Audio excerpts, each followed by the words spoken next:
የፌዴራል ፖሊስ 47 የጤና ባለሙያዎችን በቁጥጥር ስር አውሎ ምርመራ እያደረገ መሆኑን ባወጣው መግለጫ ላይ አሳውቋል።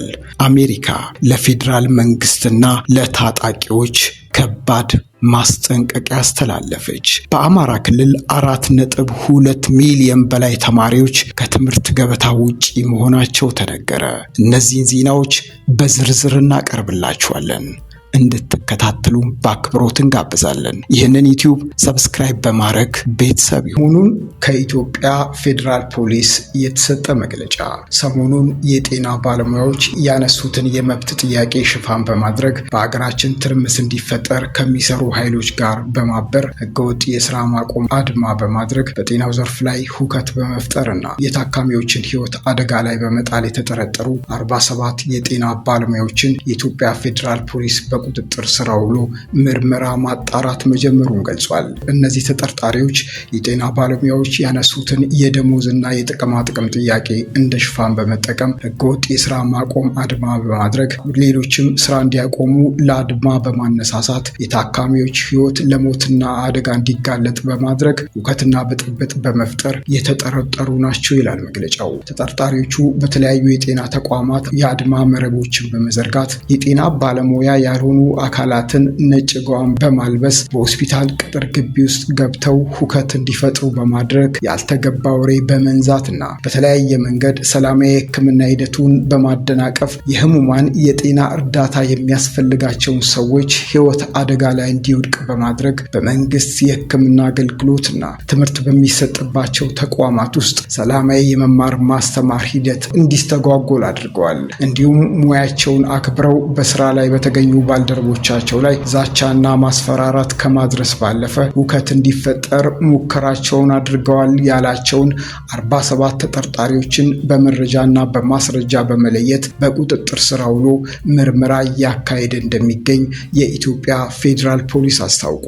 የኢትዮጵያ ፌዴራል ፖሊስ የጤና ባለሙያዎቹ የሙያ ስነ ምግባርና ህግ በማይፈቅደው ሁኔታ የዜጎችን ህይወት ለሞትና አደጋ በማጋለጥ ስራ ማቆም፣ ሌሎችንም ስራ እንዲያቆሙ ማነሳሳትና ማስፈራራት የወንጀል ተግባር መሆኑን እየገለጸ ሌሎችም ከዚህ ተግባር እንዲቆጠቡ አሳስቧል። በዚህ አጋጣሚ ህዝባቸውንና ህግን አክብረው አገልግሎት እየሰጡ ላሉ የጤና ባለሙያዎች ፖሊስ አስፈላጊውን ጥበቃ እንደሚያደርግ እያረጋገጠ ከዚህ ውጪ ሁከትና ብጥብጥን ለማስፋፋት በሚንቀሳቀሱ አካላት ላይ ፖሊስ እየወሰደ ያለውን ህጋዊ እርምጃ አጠናክሮ እንደሚቀጥል ያሳውቃል ይላል የፌዴራል ፖሊስ መግለጫ። አሜሪካ የፌዴራል መንግስት በራሱ ዜጎች ላይ የሚያደርገውን የድሮን ጥቃት በአስቸኳይ እንዲያቆም ጥሪ ያቀረበች። አሜሪካ ዛሬ በአዲስ አበባ ባለው ኤምባሲዋ በኩል ለፌዴራል መንግስትና ለታጣቂዎች መልእክት አስተላልፋለች። በኢትዮጵያ የአሜሪካ አምባሳደር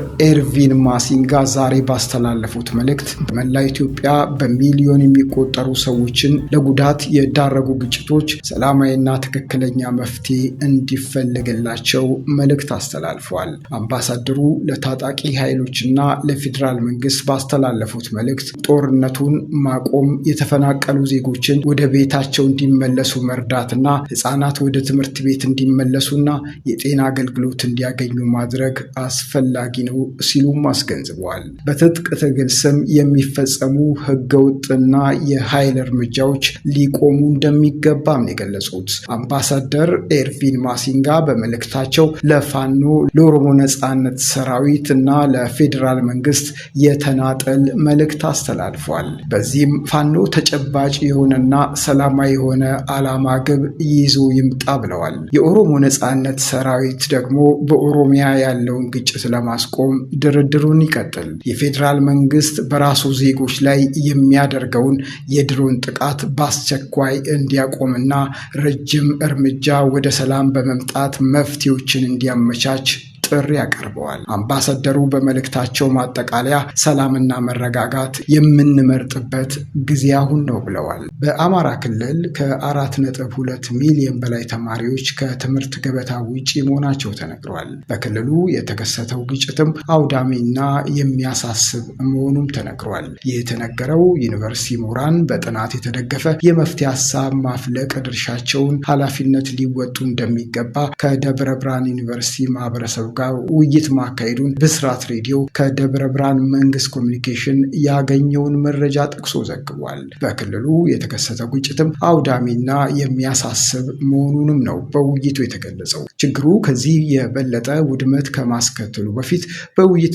በድርድር እንዲፈታ ፍላጎታቸው መሆኑን ገልጸዋል። የአማራ ክልል ኢንዱስትሪና ኢንቨስትመንት ቢሮ አማካሪ ባያለባቸው እንደገለጹት እየደረሰ ያለው ጉዳት የዩኒቨርሲቲው ማህበረሰብ ተረድቶ የመፍትሄ አካል እንዲሆን ጥሪ አቅርበዋል። የደብረ ብርሃን ከተማ ከንቲባ አቶ በድሉ ብሸት በማጠቃለያው እንደተናገሩት በክልሉ በተከሰተው ችግር በርካታ ሰብአዊ፣ ቁሳዊ፣ ማህበራዊና ኢኮኖሚያዊ ስነ-ልቦናዊ ጉዳት መድረሱን ዘርዝረዋል። በክልሉ ከ4.2 ሚሊዮን በላይ ተማሪዎች ከትምህርት ገበታ ውጪ መሆናቸውን፣ የትውልድ ክፍተትም መፈጠሩንም አመላክተዋል። ከዩኒቨርሲቲው ማህበረሰብ ጋር ውይይት ማድረግ ያስፈለገበት ምክንያት የችግሩን ስፋት በመገንዘብ ተቀናይቶ መስራት አስፈላጊ በመሆኑ ነው ሲሉ ተናግረዋል።